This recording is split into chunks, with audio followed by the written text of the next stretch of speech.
welcome to the One Idjit's Thoughts On podcast. I'm Paul Mackey. Today we'll be continuing the Dog Days of Podcasting on day 18 and continuing the Gravity Falls Marathon. I suppose for people listening to Dog Days episodes, I should mention a bit more about what I do on this show regularly. The regular episodes of this show, for the most part, are a lot like the Dog Days episodes. I watch an episode of a show, summarize it, have a few segments that I do about aspects of the show, what worked, what didn't, and on to the next one. You're not going to hear a lot of me talking solo about a single episode of a TV show for anything more than maybe a maximum of 10 minutes, excluding the pilot episodes anyway.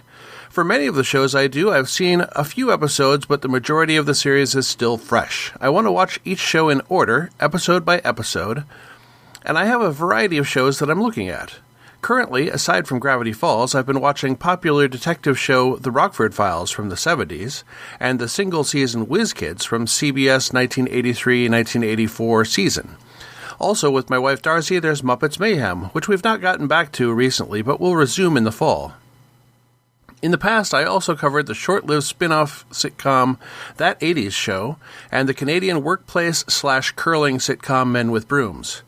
The Rockford Files will be continuing for the foreseeable future, but Whiz Kids and Muppets Mayhem will be ending sooner. I'm not announcing shows yet, but clearly with Gravity Falls, Whiz Kids, and Muppets Mayhem all coming to a close, there will be new things coming. I dropped a few hints in the intro to the last episode before Dog Days, and I'll just say 2 of the replacements are exactly 43 episodes each, and the third will be another Idjit Plus 1 with Darcy that's actually a bit more like an intro cast. It'll be a series that I saw all of at one time in the past, but Darcy never watched it regularly. The only other hint I'll give for now is we hope to launch that one on March 3rd. Oh, and the title has definitely come up as I've watched one of the other shows up to this point. Well, that's all I care about to say for that for now, so I guess we'll get into Gravity Falls Season 2, Episode 8, Blendin's Game, originally aired November 10th, 2014. The brief summary.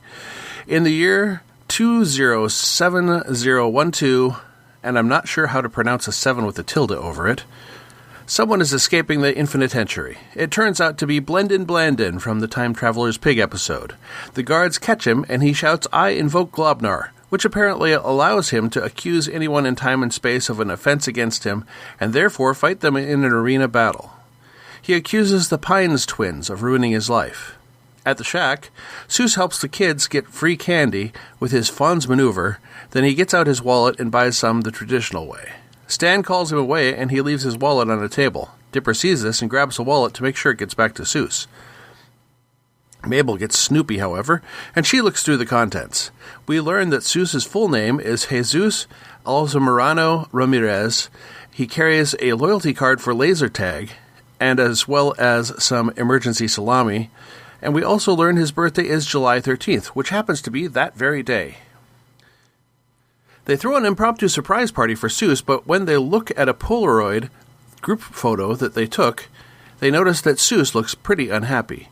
He walks away, and Wendy and Stan enter, revealing that Seuss hates his birthday for some unknown reason. They decide to try to cheer him up one more time and take him to Laser Tag, where the walls are purple-painted mattresses left over from the mattress store that was there in the location previously. He reluctantly agrees to play, but the twins are time-napped to the Globnar arena before he can follow. They are confronted by Blendin, who explains that they ruined his life when they stole his device and used it to win waddles. Globnar is revealed to be an arena battle, where the winner gets a time wish and can decide the loser's fate. Mabel pretends to be Lolf the Time Guard's many times great-grandmother to get close and steal his time device, and they use it to travel back to the past they came from. Except they miss by a decade, and they land in the mattress store. They landed hard, too. It broke the time device, but Dipper thinks he can fix it. And they go to the shack because they know where the tools are there. At the shack, they see a kid lamenting the candy in the machine that won't fall, and Mabel repeats Seuss's move and gives him the candy, only then realizing it is Seuss. They follow him to his birthday party, which looks perfectly happy. A kid is sitting at the head of the table, and Seuss tells him it's reserved for his dad, who is finally coming today. But Seuss's dad never comes, instead sending a postcard from New Orleans saying he can't come this time.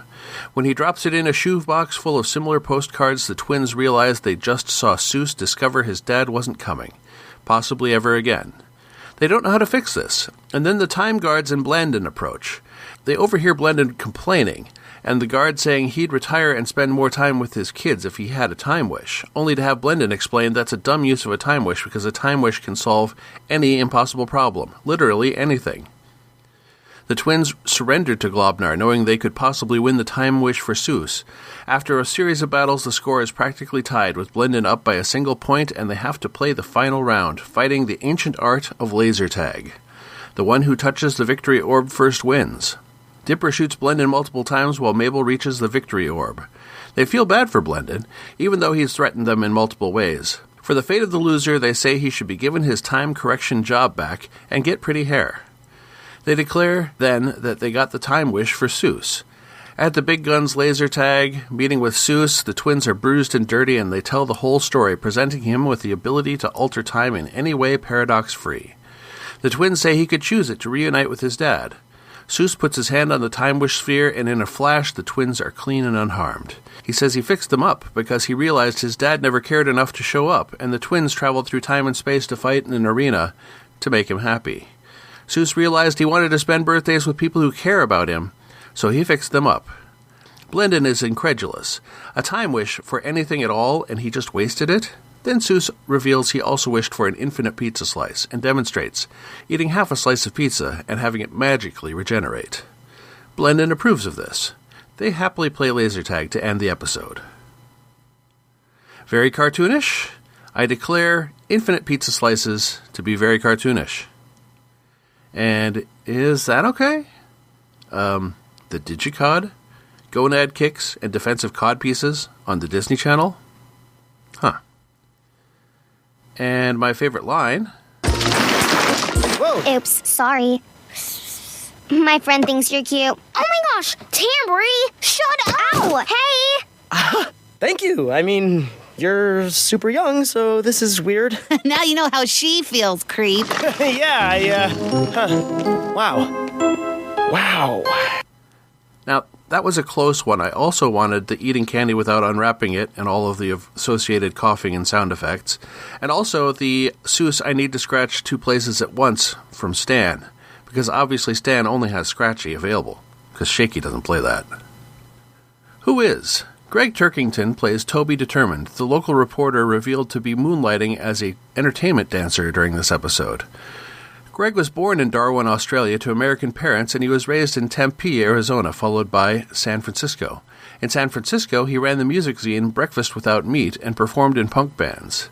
In the 90s, he ran Amarillo Records, worked as tour manager for Link Ray and the band Mr. Bungle, and created stand-up persona Neil Hamburger. He's also starred in the Adult Swim series On Cinema at the Cinema. He has appeared in Tenacious D and the Pick of Destiny, Ant-Man, What We Do in the Shadows, and Harley Quinn. As a voice performer, in addition to Gravity Falls, he's been heard in SpongeBob SquarePants, The Marvelous Misadventures of Flapjack, Aqua Teen Hunger Force, Adventure Time, and Sanjay and Craig, among others. So what worked? This was a zany adventure with actually fairly minimal time travel aside from the big jump to get the Pines to the Globnar Arena. The other time jump is only 10 years difference. I liked that the Infinitentiary guards were named Lolf and Dungren. What didn't work? Well, I know I've had trouble in the past with Monster of the Week stories with a sentimental moral, but this one was really fun. Things to ponder. I understand that in real life some dads just go away, but they have enough episodes left that if they wanted to, they could reintroduce Soos's dad as a hero with a very good reason for being unavailable that becomes clear and redeems him somewhat. I'd pitch that storyline, assuming it doesn't already exist. So next time is Gravity Falls Season 2, Episode 9, The Love God. Are they going to have an actual love god in this episode? That'd be pretty cool. Especially for Mabel, I suppose. Happy hunting! You've been listening to the One Idjit's Thoughts On podcast, produced by Paul Mackey in association with Nimlas Studios.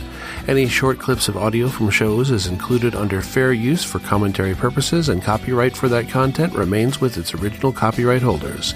The theme song is Too Good by Jack Mangan and is used by his generous permission. One Idjit's Thoughts is produced under a Creative Commons Attribution, Non-Commercial, No Derivatives 4.0 international license. You can find more episodes of this podcast and many other fine podcasts at nimlas.org. You can contact me by emailing idjitcastpodcast@gmail.com or commenting on episodes at nimlas.org. Let's make our own memories.